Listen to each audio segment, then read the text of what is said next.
que vous n'êtes pas beaucoup en fait finalement. Combien étaient là hier? Est-ce que vous pouvez lever la main? Une seule personne? Sur le matin? Ok. Bon, ben il y aura un peu de chevauchement. Voilà. Alors, j'équilibre mon féminin masculin pour ma posture professionnelle. Est-ce que ça vous évoque quelque chose? Rien du tout. Un homme, une femme, vous voyez? Oui, ça. D'accord. Est-ce que c'est toujours aussi clair? Un homme, une femme? Oui. Est-ce que c'est toujours aussi clair? Ben non. Non. J'ai deux camps là. Ah non, les hommes et les femmes sont pas toujours sur la même longueur d'onde, on va dire. C'est ce que vous attendez. Non, j'attends rien de précis. Ah bon, d'accord. Juste, j'attends votre opinion, votre ressenti. Non, on n'a pas d'homme et une femme, on n'a pas de la même planète. On ne vient pas de la même planète. D'accord. Et vous? Moi, je trouve que c'est toujours aussi différent, bien marqué. La femme et l'homme, oui, c'est la position dans la société, le rôle, tout ça, c'est toujours bien. Donc c'est ce qu'on nous impose du coup. Oui. Est-ce que vous faites la différence entre ce qu'on nous impose et ce qu'on est? Ce qu'on est, c'est l'authentique, c'est nous. Oui, mais c'est nous par rapport à qui? Ah, oui. Par rapport à l'extérieur. Et nous par rapport à nous? On ne sait pas forcément. Alors il y a plein de questions. D'accord? Je suis par rapport à moi. Est-ce que je sais qui je suis? Est-ce que je maîtrise qui je suis? Et le pompon, est-ce que je sais qui je suis? Et est-ce que je sais ce que les autres pensent de moi? Beaucoup de questions. Alors pour créer une entreprise, il faut vraiment, la première chose, c'est peut-être savoir qui on est. Et aller vraiment chercher qui on est vraiment.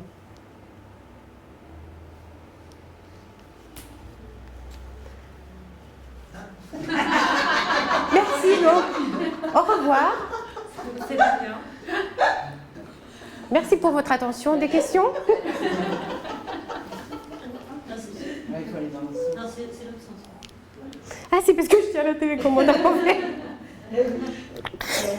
Ok, on refait. Tout va bien? Ah, non, pas du tout. Qu'est-ce que c'est que ce beans?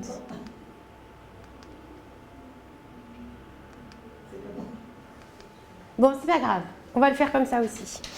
Alors, la première chose que je voudrais aborder, c'est le sens. Donc, en français, le mot sens a une polysémie. Ça veut dire que ça peut être le sens. Donc, dans quel sens je vais? D'où je viens? Et éventuellement, comment j'interagis avec les autres. Ça peut être aussi le sens. Quel est mon sens? Quel sens je mets dans ma vie? Et quel sens je veux donner à ma vie future? Et il y a plein d'autres sens. Ensuite, un jour, si la vie ou si ma vie prend tout son sens, alors je crois que j'atteins un petit peu la lumière. Et si j'atteins la lumière, je suis pleine.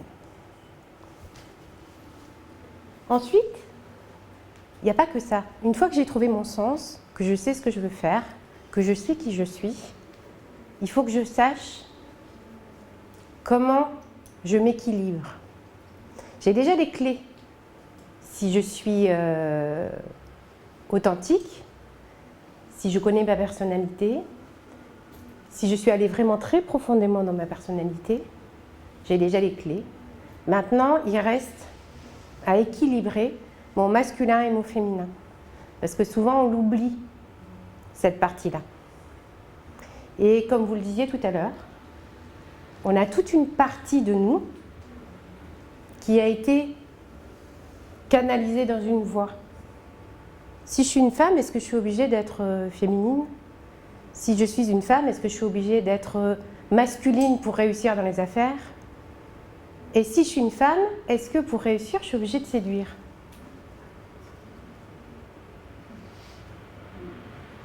Alors, c'est la personnalité.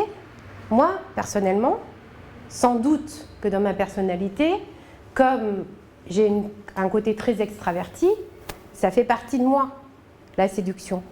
Mais ce n'est pas un outil que j'utilise pour réussir. Alors, parce que je le décide. Je peux ou pas séduire. Mais ce n'est pas parce que je suis femme que je dois séduire. Où je mets l'équilibre? Si je suis un homme, alors est-ce que je dois séduire? Ou est-ce que je ne dois pas séduire?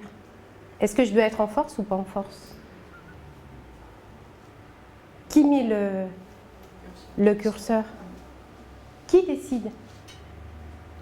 Est-ce que c'est moi qui décide? Est-ce que c'est la société? Est-ce que c'est les convenances qui décident?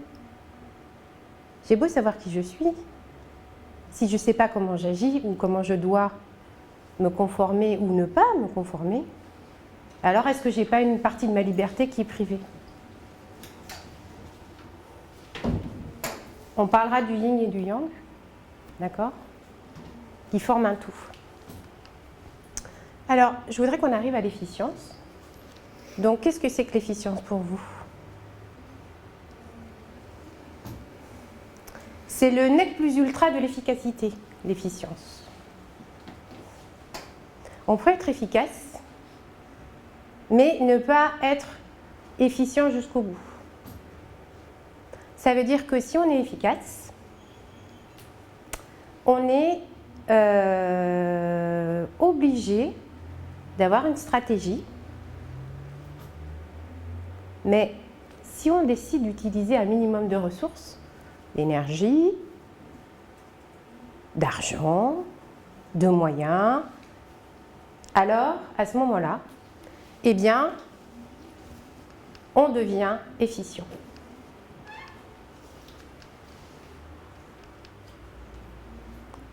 On l'a vu, qui je suis. Donc, on se définit souvent par son nom, son prénom. Le prénom, c'est la première chose que donnent les parents. Donc, c'est ce qu'on va donner. Ensuite, on va donner le nom de famille, éventuellement son âge, et puis ses goûts, et puis sa profession éventuellement. Et alors, si on n'a pas de profession, c'est le drame. Qu'est-ce qu'on raconte? Comment on se définit? Est-ce qu'on n'a plus de personnalité? Est-ce qu'on n'est plus personne si on n'exerce pas une profession? Est-ce qu'on n'est plus personne? Sans doute pas. On peut parler de ses activités sportives, on peut parler éventuellement de ses passe-temps, mais qu'est-ce qui fait que je suis moi? Peut-être que le fait d'être né quelque part peut me donner quelque chose sur ma culture, sur ma langue. Je vais vous raconter l'histoire de Fleur de Lupin. Fleur de Lupin, elle est née en France. Elle a habité en Espagne très jeune, puis ensuite en Angleterre, et ensuite en Espagne, et ensuite en Angleterre, et ensuite en France, et elle a déménagé plein de fois. Alors Fleur de Lupin, elle a cru au début qu'elle était française, puis ensuite elle a cru qu'elle était espagnole, et puis elle a cru ensuite qu'elle était anglaise, française et espagnole. Et alors qui elle est? Est-ce que ça suffit pour elle pour se définir vis-à-vis de la société? Sans doute pas. Parce qu'elle n'a pas les codes. Un jour, j'ai rencontré Alexandre Pachowski, qui a fondé Talentsoft, et lui disait: on est unique. Et c'est ça qui fait de nous la définition.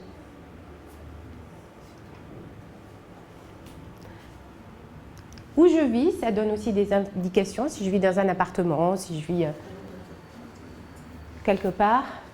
Ah oui, c'est moi, vous m'avez reconnu? Alors, ce qui me définit sans doute, c'est ma silhouette, ma façon de m'habiller. Si je porte des bagues, Ça donne peut-être des indications sur moi, si j'ai une alliance, une bague de fiançailles par exemple. Mais est-ce que ça me définit totalement? Sans doute pas. Ensuite, mon attitude physique, ça peut donner des indications sur moi, sur qui je suis. Si je souris, si je parle doucement, si je vais vers vous. D'accord? Et alors, quelle est réellement ma personnalité au bout du compte?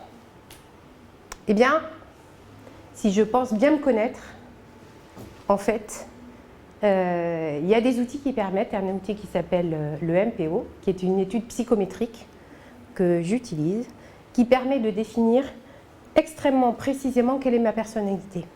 À quoi ça me sert? Par exemple, moi, dans les 250 000 profils qui sont pour cet outil, je suis expressive-expressive. Expressive-expressive, ça veut dire que j'ai un rythme rapide. Moi, il faut me suivre, hein, parce que sinon, ça me fatigue. En équipe, je parle tout le temps. Je suis tout le temps en train de m'exprimer en réunion. Alors, si je travaille avec d'autres personnes, ça peut être compliqué. Parce que moi, j'ai besoin de m'exprimer pour matérialiser ma pensée. Si je travaille avec des personnes qui vont doucement, ben, ça peut être compliqué au niveau de la relation interpersonnelle. D'accord? Si je suis sûre de moi, ou pas, ça peut être aussi l'arbre qui cache la forêt. Ça veut dire que peut-être que je fais beaucoup de bruit pour pouvoir me cacher finalement.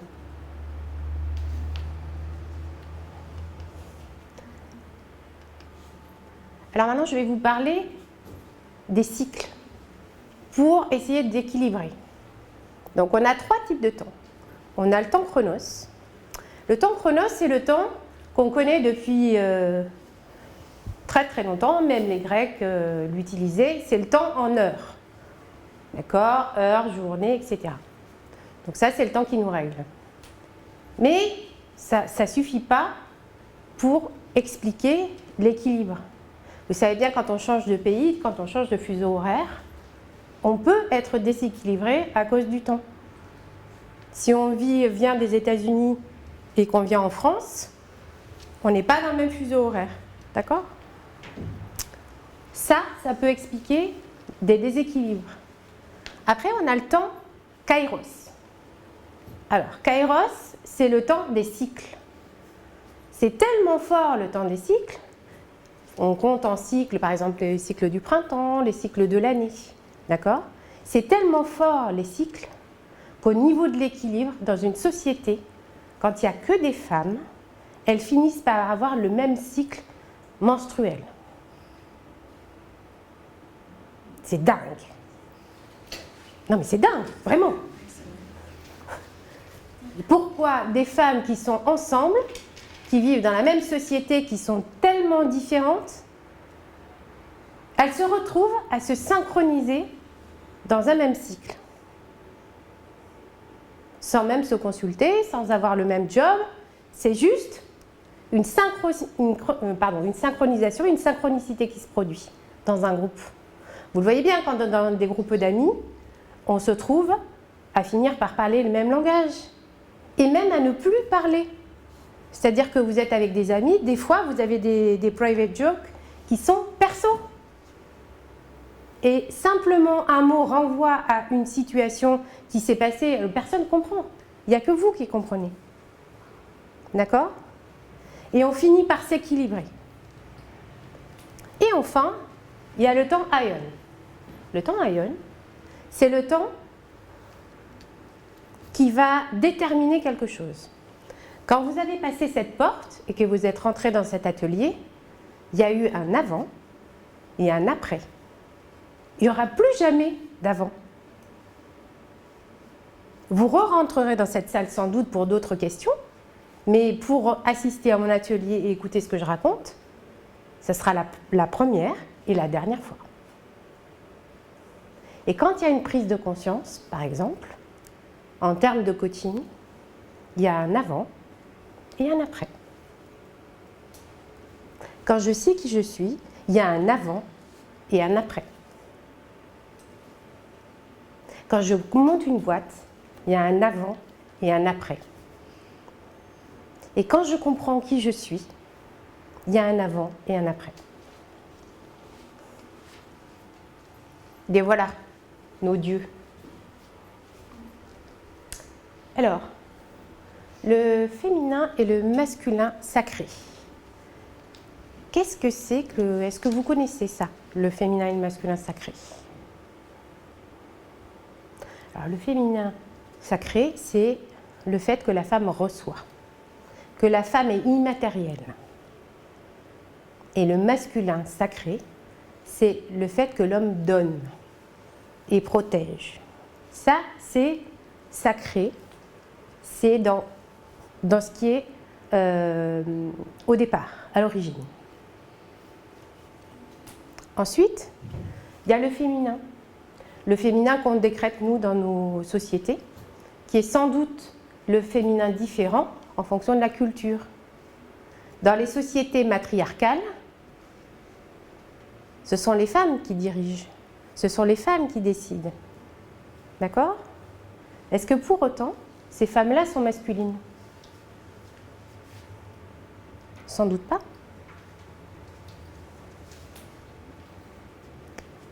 Dans les sociétés patriarcales, la femme est la douceur, la femme sert, la femme... Et c'est ça, le côté féminin. Donc, si on est féminine dans une société patriarcale, normalement, on est censé servir et séduire pour obtenir ce qu'on veut. Mais est-ce que c'est ça qu'on veut? Est-ce qu'on ne veut pas déconstruire ça? Est-ce qu'en nous, on n'a pas une partie féminine et une partie masculine? Je suis désolée, pour monter une société, il va falloir gagner de l'argent, il va falloir démarcher des clients, il va falloir aller à la conquête. Alors je suis une femme, je ne fais pas ça? Je ne vais pas à la conquête?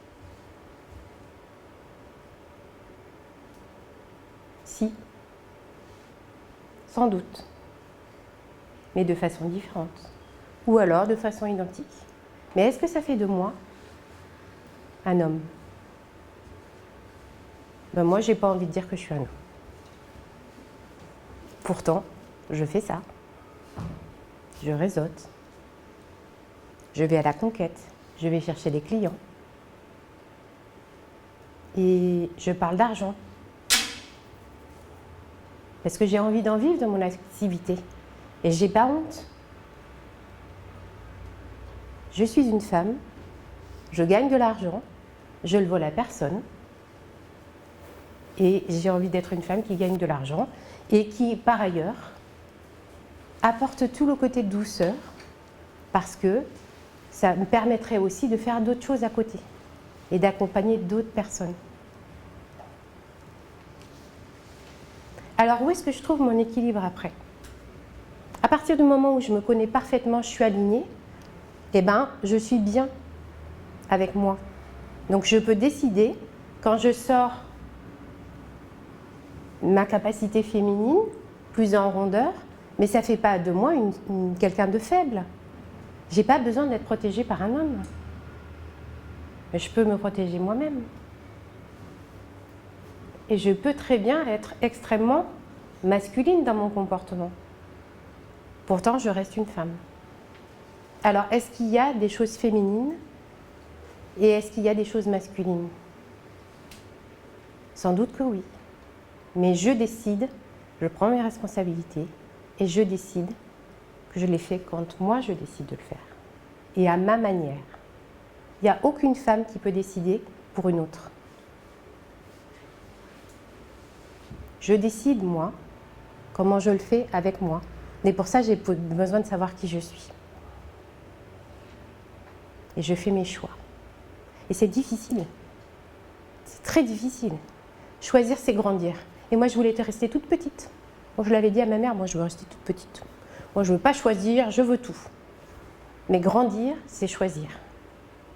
Et choisir d'utiliser des forces féminines ou des forces masculines qui sont en moi, à partir du moment où je les choisis à bon escient, alors j'estime que j'ai le droit. Et je m'en sers. Merci.